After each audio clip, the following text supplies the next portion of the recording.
There's sandwiches in there. The first thing we saw, this dumpster loaded with rotting sandwiches and apples.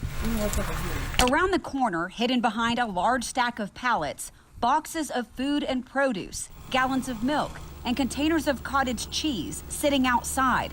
After just a few minutes, a man approached us. Yeah, we're with Fox 23 News. This is Victor Colbert. All this right here is not caused by me. Victor runs Oklahoma Heartland Heroes Foundation, a nonprofit organization contracted by the government to distribute food, paid for with your tax dollars. I just want to feed people. That's all we're doing. We're feeding people. That's all we're doing is trying to feed as many people as we possibly can. Early on in the conversation, Victor told me he did not want to do an interview, but he kept talking. He wanted me to talk to his attorney, and I did. Janna Clark with Fox 23. But he never called me back. I think that the media and the camera should be on us and our plight. See, we distribute to 3,000 to 4,000 people a week. But I wanted to know about the food that wasn't distributed. Hundreds of boxes of food I could smell stinking and rotting next to me. Plus, the food I could not see in that moment, but saw later with the help of our Fox 23 Skyview drone. Look at all the boxes of food behind the building. Stacks and stacks, hundreds of boxes. You can read on each box. They're from the USDA, Go Fresh Produce, the Farmers to Families program. Let's go back to the food thing. So I still am confused about how all this food is, why haven't you been able to distribute? Because I'm sure there's plenty of people. Okay, we distributed. See all the pallets right there? Those were all Go Fresh. Mm-hmm. This is what's left over. But that's a lot. Compared to what? I don't know. No, that's relative. I know, but I just know It's that a lot to who? To me, I guess.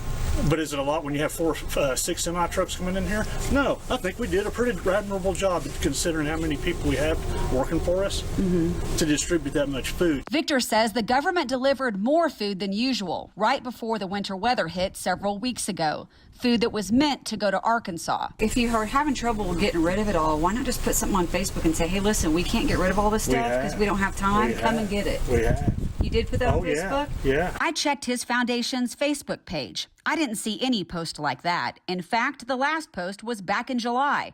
I contacted the Tulsa County Health Department to ask about complaints.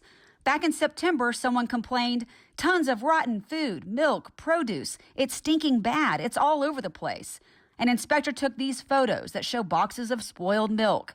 The same month, neighbors saw this fire, smoke billowing up from behind the building. Surveillance video captured a Turley fire truck pulling up on the right to put out the fire. The fire chief told me the nonprofit was trying to burn up rotten food and milk. Here are some photos of it after the fire. Then more complaints to the health department in November and again 2 weeks ago. The inspector's most recent photos show a huge bin of rotting bread and fruit. Here, a pile of Go Fresh boxes, and inside a box, yogurt, cottage cheese, potatoes, and apples. I contacted the food distributor, Go Fresh. They said they only started delivering Go Fresh boxes to Heartland Heroes in February and received a complaint that same month about how the food was being stored. They immediately stopped sending food and opened an investigation. They say the foundation is supposed to tell them if there are extra boxes that need picked up.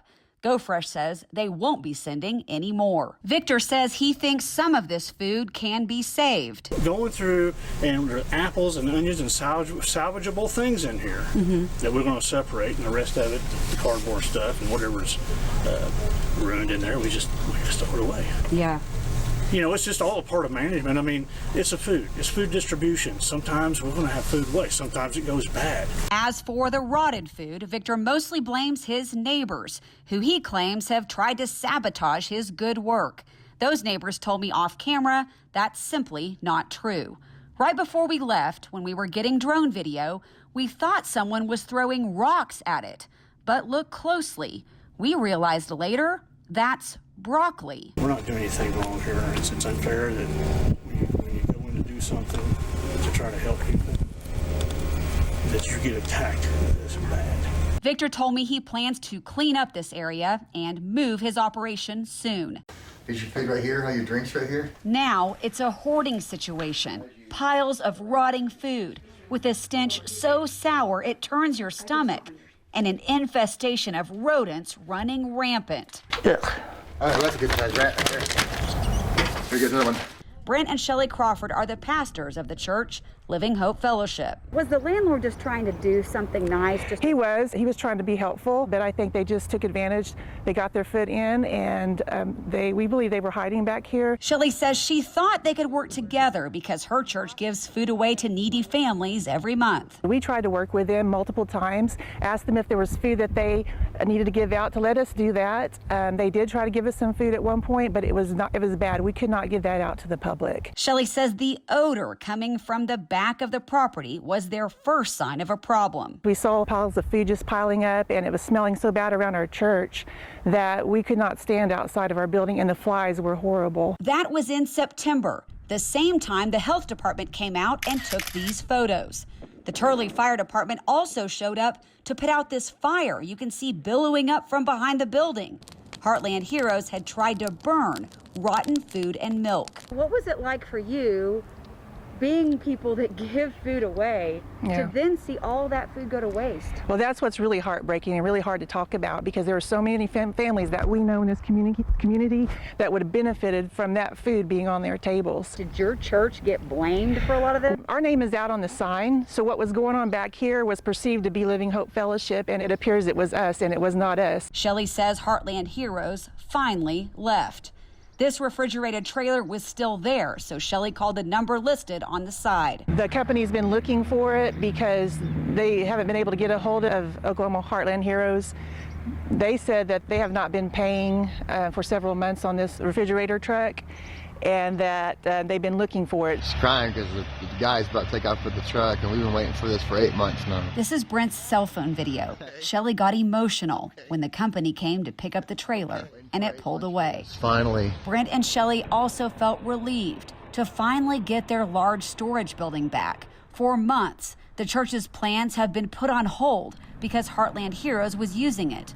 The church wanted to transform that building into a food and clothing ministry and call it the Hope Center. But Brent was stunned when he opened the door and saw the church's building destroyed. You're not gonna like it. Brent and Shelley tried to prepare us. My photojournalist stepped inside first. I went in right behind him. We caught a whiff of what was to come. It's gonna smell really bad. Inside, you see why. Piles of food. Ugh, mercy. Food left in there that's bad. And right above rotten food, these words stapled to a bulletin board on the wall. Food for thought. They were supposed to throw all this away. There's a GoFresh box right here. Oh, there's milk. I'm gonna check the date. November the 25th of 2020. Gross. I open this, dude, it's gonna smell bad. Are you ready? I'm ready. I opened a freezer full of food, What is it? Chicken, pizzas and stuff like that. but I'm not sure what the point of it is because with no electricity, there's no way to keep it cold. With meat inside, you can imagine how bad it reeked. Oh yeah, it's awful. And now it's starting to linger. Strong enough to fill the building. Now it's bad. We saw holes in the walls torn out, It used to be different rooms, yeah, until they knocked all the walls down. stuff tossed everywhere. Just trash. It's horrible. Oh my goodness. The place is trashed. This breaks my heart. As I tiptoed down the hallway and passed by the dark rooms, I could hear scratching of little feet, mice scurrying. I could hear their teeth chewing on things. I can hear them. Here, wait, hear them? You can hear them chewing. There's rats in here. There's another one. They're everywhere. There may be a snake underneath here. There are large rats in the building that have been attracted by the wasted food. There he goes. There he goes. There he goes. Those caused damage, yes, in the walls. Get him. I got your foot. You see him? Lights on him. You all right? Yeah, just jumpy.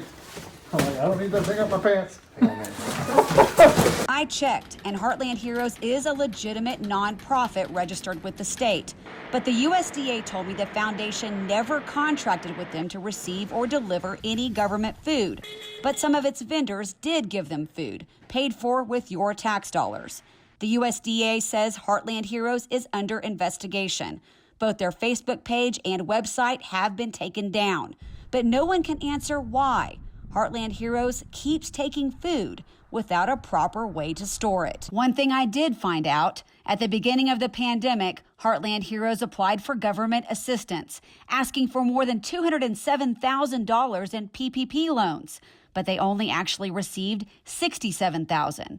I've tried to contact Victor and Heartland Heroes multiple times to ask follow-up questions, but I haven't heard back. We've had to endure this waste, and our heart's breaking because of it. Here's some of it right here. When Robert Stamper first showed us his land, it was covered with stacks of pallets. Just books and crap. 2 rented buildings with all kinds of things piled inside. They just bring it in here and just start chunking stuff in. And freezers outside full of meat. Ribs. Robert told us this couple, Victor and Penny Colbert, who run the nonprofit Oklahoma Heartland Heroes Foundation, rented the property from him but stopped paying. In July, he took them to court. 6 weeks later, a judge evicted them. Problem is, they left Robert with most of the mess. They had 2 trailers and they was plumb full of junk, and then they had a whole bunch of crates they had stuff in. Once he cleaned out the trailers, Robert says this video shows when a company came to repo them because the Colberts hadn't kept up with the payments. He says it took 4 days to clean off the land near the highway. Much of it he had to dump on his property below. That's where you'll see the rest of the Colbert stuff, a mountain of junk. They just piled it here and piled it there. How long have you been working on this mess? We've been working on this about 2 to 3 weeks, maybe 4 weeks on this crap. What is it like just looking at it? It makes you sick. And then you go to work and work 8 to 10 hours a day, and then you got to come back to this and try to clean what you can up. What all the metal stuff's inside, I'll take apart and get out of here for you. Family and friends have been helping him go through the heap and haul it away, but it's slow, 1 pickup truck load at a time. It just probably seems like a never-ending pile. It's a never-ending battle. A never-ending pile and a never-ending battle. Right. Because this stuff has been setting outside for months, most of what's out here is ruined, like baby formula, diapers. 2 or 3 piles of clothes, and then more food and more food. Football helmets. That's mostly food over there on that side, food and pop and whatnot. Macaroni and cheese. You can't even pull the boxes apart. Deluxe. Oh, they are stuck together, aren't they?